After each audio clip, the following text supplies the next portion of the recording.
Hello, welcome back to Gardener's World. Now, I don't know about you, but it has been a horrendously wet winter here at Longmeadow, the wettest ever recorded. We've had floods right up to where I am now. You can still see there's a little bit of flooding in the background. And our house has been lucky. We haven't been flooded, but I do know that a lot of people in this area have had terrible floods to contend with. So it's been a tough time. But the garden seems to have come through unscathed. There's a real feeling of spring in the air, things are growing fast, there's a freshness, and certainly now is the time to do a whole host of jobs. And what I'm doing at the moment is lifting this iris. This is Iris sibirica that likes wet conditions. It has lovely little blue flowers in June. It's really vibrant, but you can see from here that it's formed a kind of donut, a circle, with a sort of empty space in the middle, and that's very typical of herbaceous plants. You plant them as a clump, they grow outwards like that with the new parts on the outside, and the middle, the oldest bit, can hollow out. So every 2, 3, 4 years, depending on the plant, it's a good idea to lift them, divide them up, and then create yourself some new plants. And the time to do this is right now when you see good, strong growth, and the plant will hardly know that it's been lifted. And you can see if I lift this part, let's hoik that out, that is the middle. So I could just chop that off. And you can see it's really, really hard. And this now is a nice, good, healthy clump that will grow strongly. I have to say it's very nice to get my hands back in the soil. This is the first day it hasn't rained for ages. It's good to be back in the garden. In today's program, Frances immerses herself in houseplant heaven at a unique display at RHS Wisley. And we meet a gardener in Somerset who is simply potty about pots.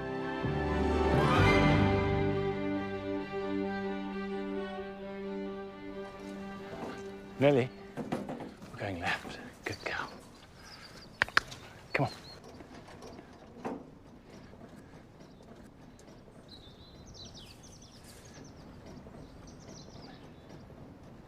The writing garden has kept out the water. This hasn't flooded. And it's starting to really grow. We've got all the new growth of the daffodils. This is Thalia, that lovely ivory-coloured daffodil, and also the summer snowflakes, leucojum. And they're coming through, and they should be flowering over the next few weeks. And by and large, we've done most of the pruning in the garden. We try and get that done if it's at all dry around about February, but I haven't pruned the roses in here, and it's not too late to prune roses of any kind other than ramblers. So climbers, hybrid teas, shrub roses, you can prune those now without any harm. And quite a few people have noticed that their roses have kept their leaves all winter long. And they've asked, should you still prune them? And the answer is yes. If they've kept their leaves, it's simply because it's been so mild. As a rule of thumb, I always cut back my roses by about a third. Now, this rose, a shrub rose, is Rosa alba semiplena with white flowers in June and July. And this is typical of how it grows, because you can see there's a tangle of growth here, and also this, which is a new stem from the base. Now, on a shrub rose like this, you don't want one great arching one like that. So I'm going to cut this right back to there, and that will encourage it to shoot sideways. Now, the next thing to do is to clear the tangle a bit. You can see here, for example, we've got two stems crossing. Now, those will rub together, and where they rub, they can cause a wound, and where you get that, you're more likely to get infection. So one of those two has to go, and I think it's going to be the smaller one, and this is quite prickly. Okay, let's go right back in there and pull that out. I have got a glove, actually, which I might, just might, resort to using. Right, that comes out.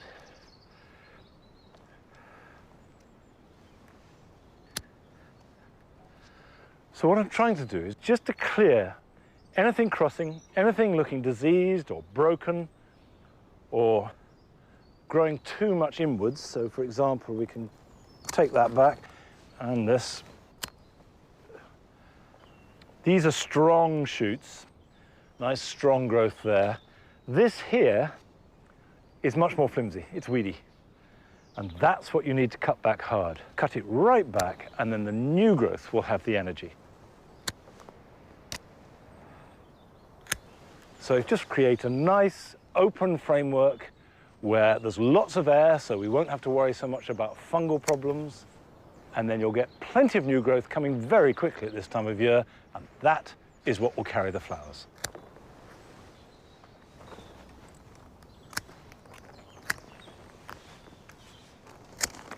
There's only one type of rose that is going to suffer if you prune it now, and those are rambling roses. And they invariably are vigorous, have small flowers in June and July, and they're likely to be growing up a wall or a tree. All other roses produce their flowers on new growth. So whatever you cut off is not a problem, because the new growth that replaces it will have flowers. Now, I said how lovely it is to get back outside into the garden with some fresh air and birdsong after a winter of staring at the rain. But at least I've got a garden to get back outside into, whereas increasingly, particularly young people, do not have access to gardens. And this has resulted in an enormous increase of interest in houseplants. And certainly, we at home have got lots more over the last few years. And the RHS put on a temporary display this winter at Wisley. And before it closed, Francis went along to have a look.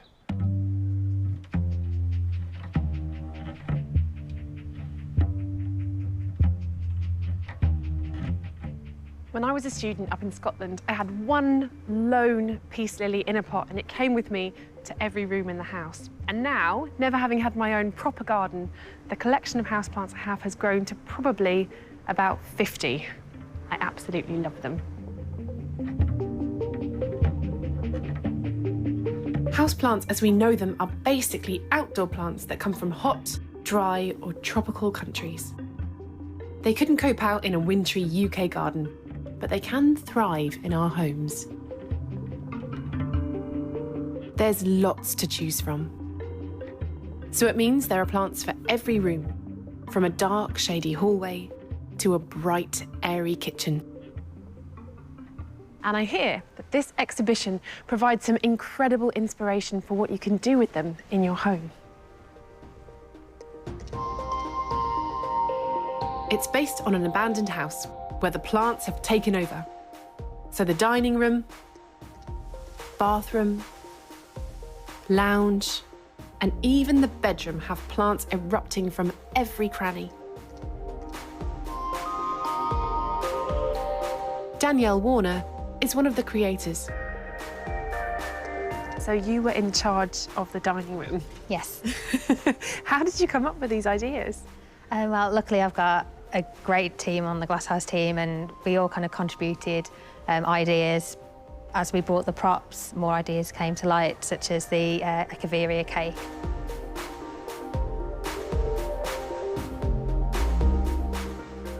It's really nice to be able to use plants in a way you wouldn't necessarily get to use them otherwise. Yeah.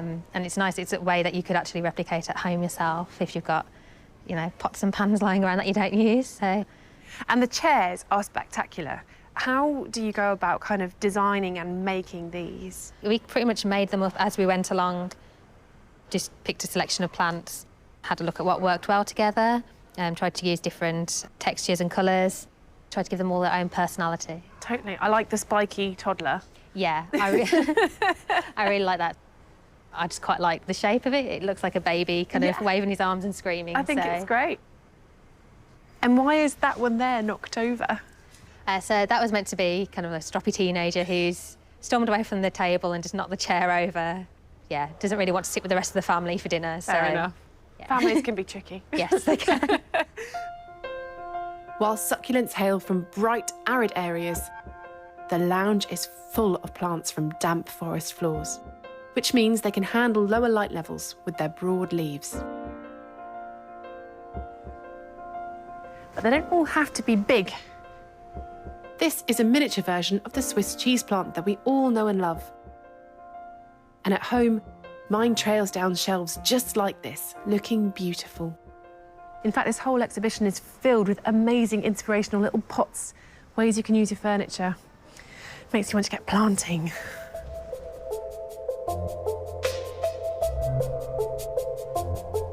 Stairs and their banisters make a perfect frame for eager climbers. But the bedroom is more airy. This really takes the idea of a flower bed to a whole new place. It's a four-poster filled to the brim with all different kinds of bromeliads. Now, bromeliads in the wild have evolved to grow as epiphytes, which means they grow on the bark of trees. So their roots and the water that falls into the leaf in their rosette formation is where they get their nutrients and their water from. So when you grow them at home, make sure you keep watering them into the plant itself. And in terms of compost, mix that with a lot of orchid bark because it will stop the roots from getting too waterlogged. The most famous bromeliad is probably the pineapple, and they're right here on top of the bedposts. And that is a nice touch.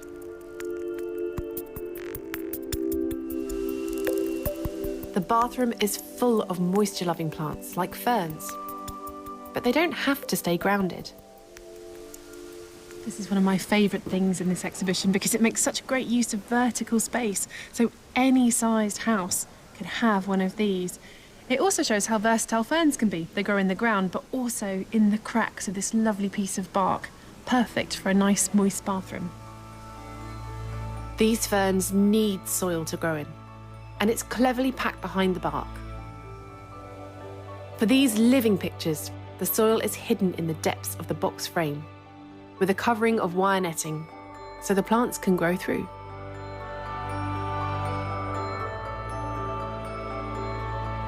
It's so inspiring to see houseplants used creatively. Yet we know they're not just beautiful decorations.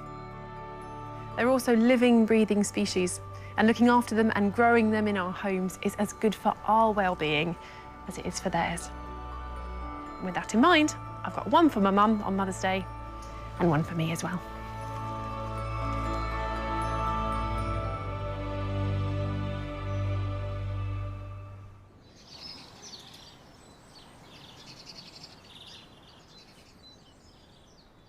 I know that that exhibition was really popular and successful, so hopefully they'll do it again next year and we can all go and see it.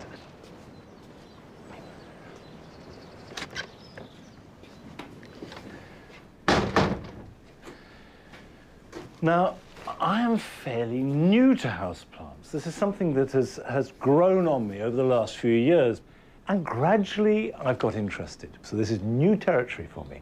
But there are certain things that apply in whatever type of houseplants you want to grow, and they are all based on sound common sense. The first thing is to find out where a plant comes from. So, for example, if you have desert plants like cactus or succulents, give them lots of bright sunlight, and the worst thing you can do is overwater them. For example, these succulents that we have here, we only water in September or early October, and then not again until spring. However, if you have plants that like jungle or shade, like a lot of these, we've got ferns, we've got spider plants, they will need to be in some shade and also moisture. But the crucial thing is not so much moisture to the roots, but moisture in the air. So the first thing anybody who's getting any foliage houseplants should get is a good size sprayer and give them a really good spray. That means you've got to put them somewhere where the spray is not going to damage soft furnishings or a carpet or electrical units or whatever it might be. If you want to repot them, rather like putting them in the light or in the shade, you need to know what type of plant it is. So if you've got a succulent or a cacti, it's going to need really good drainage. And I've made a mix here, which is pretty much 50% coir. If you've got a plant like this ficus that are fundamentally about foliage, I've got a very different mix. And so this is a peat-free compost mixed up with a little bit of leaf mould and a little bit of grit. Now you can buy, and that's fine, except for the fact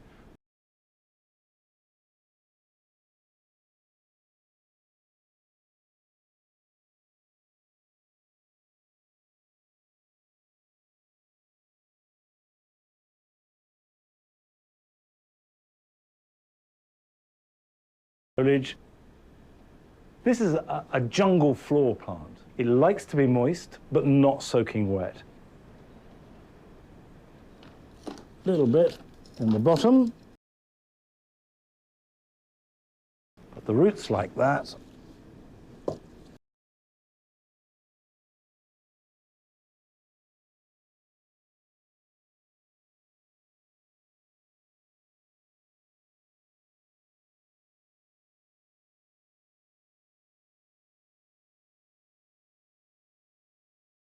And that is now good to go for the rest of the summer.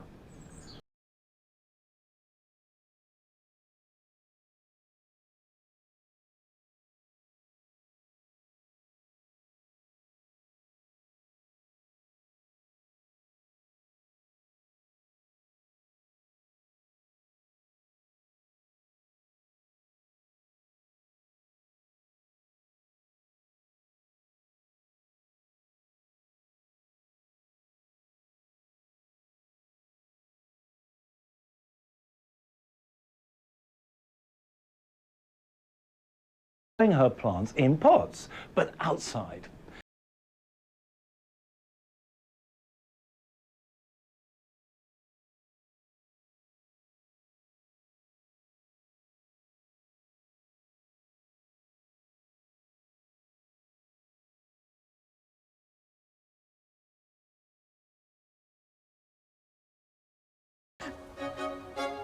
They say I'm potty.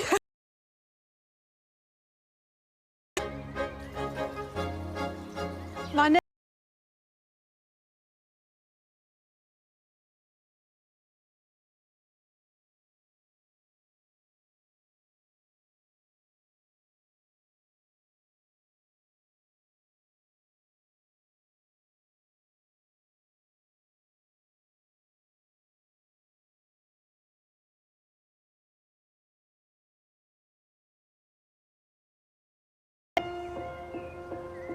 I've got some of my mum's pots, my sister's pots, the children have given me pots, my husband has given me pots, so I do have great attachment to them.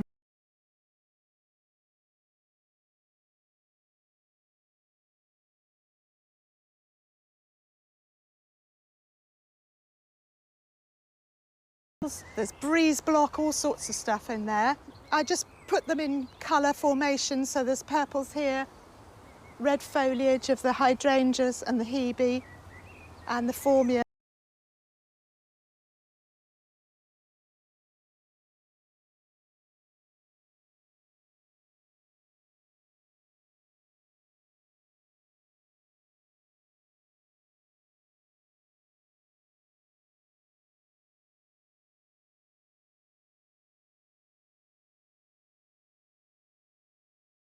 For the leaves as well as the colour.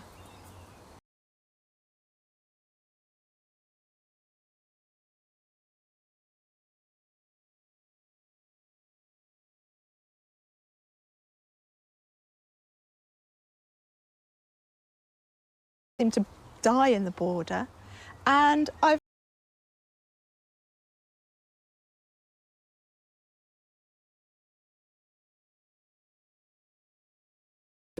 good for the mind.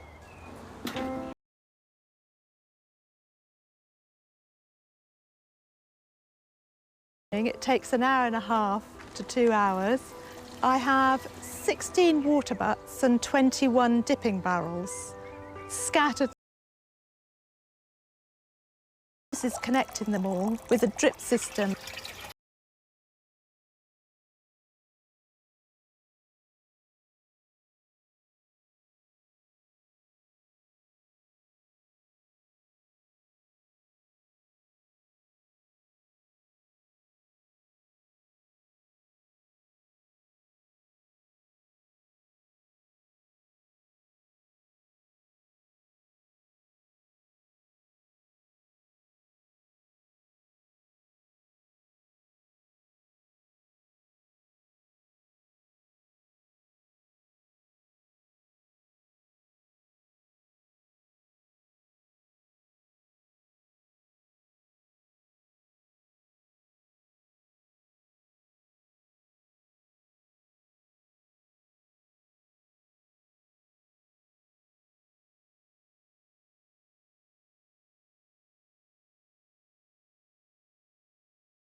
and I've lost a few of them, but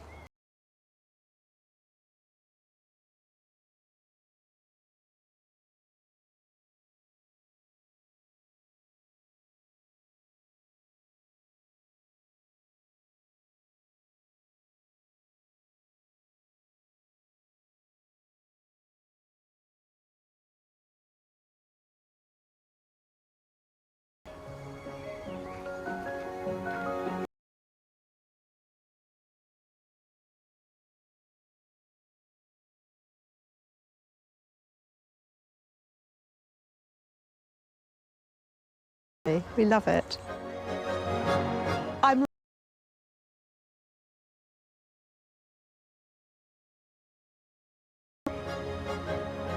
But I probably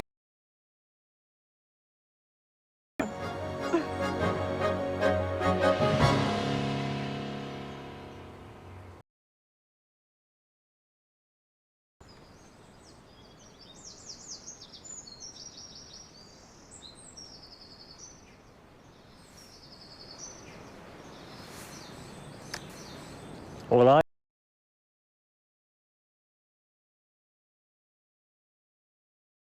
I'm a great fan of growing things in pots because apart from anything else,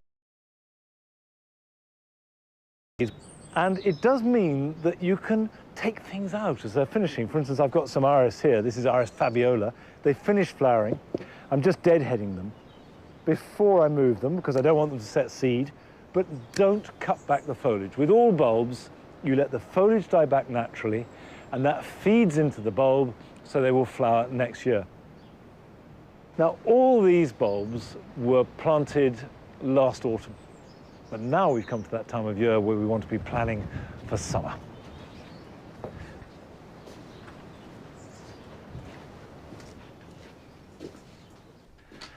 One of the things I love most about spring is seed sowing, because there's so. If you're not used to growing plants from seed, we'll start now. It's cheap, it's easy, and if it doesn't work, well, you've lost a packet of seeds, and that's a lot cheaper than just losing one plant. I want to sow some tomatoes. I've got a compost made of coir, a little bit of leaf mold, a little bit of garden compost, a little bit of perlite, but if you just buy a general purpose peat-free compost, that'll do fine. Got a number of seeds. I've got one called Costoluto Fiorentino, which is a really good ribbed beefsteak tomato, and it's fantastic as part of a salad, but it's a meaty, chunky thing. Right, not a lot there. Let's do the trick where you just lick the end of a pencil, and the seed should stick to it like that, and then you can place it.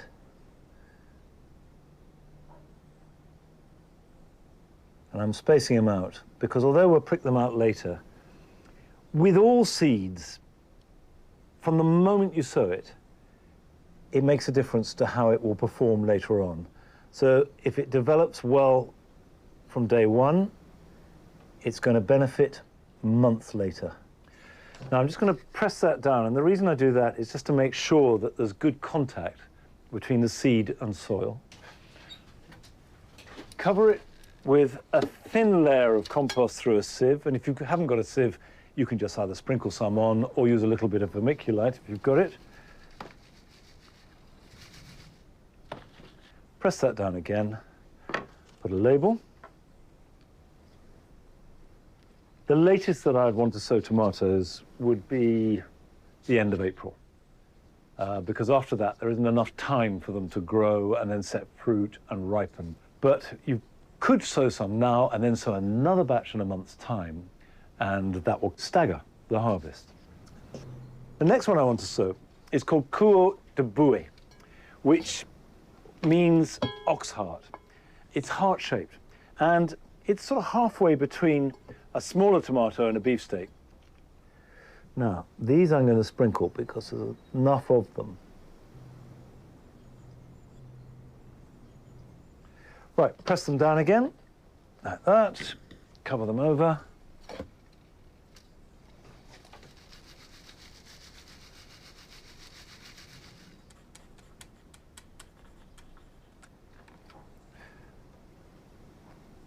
There we go. Okay, next stage is to take these to the greenhouse and water them. And in order to germinate, these do need some heat. If you haven't got a heated mat or a greenhouse, then it wants to be a windowsill, preferably above a radiator.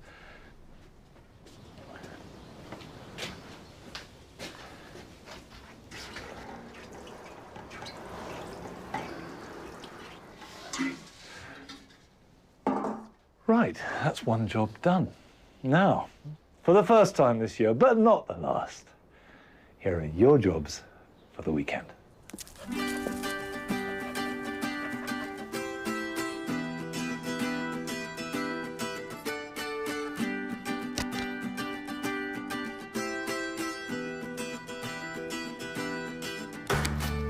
After spending a winter on a windowsill or in a greenhouse, pelargoniums are looking a little worse for wear, but they are beginning to grow vigorously, and now is a good time to cut them back. Prune them hard, leaving a shoot beneath the pruning point, and then the new growth will be much fresher and more vigorous. And you can make new plants by putting some of your prunings into a jar of water, and very quickly they'll grow roots.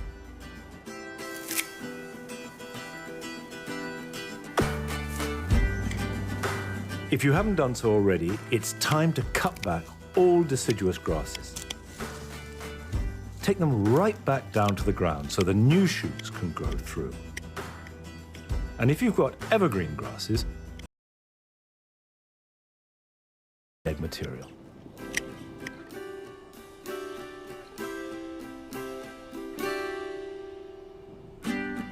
Even if the soil is still too wet to plant potatoes, it's a good idea to chip them, and this gets them off to a good start. Put the seed potatoes in egg boxes or seed trays, and then put them somewhere bright but frost-free. They will develop nice stubby shoots, ready to explode into action when you do get around to planting them.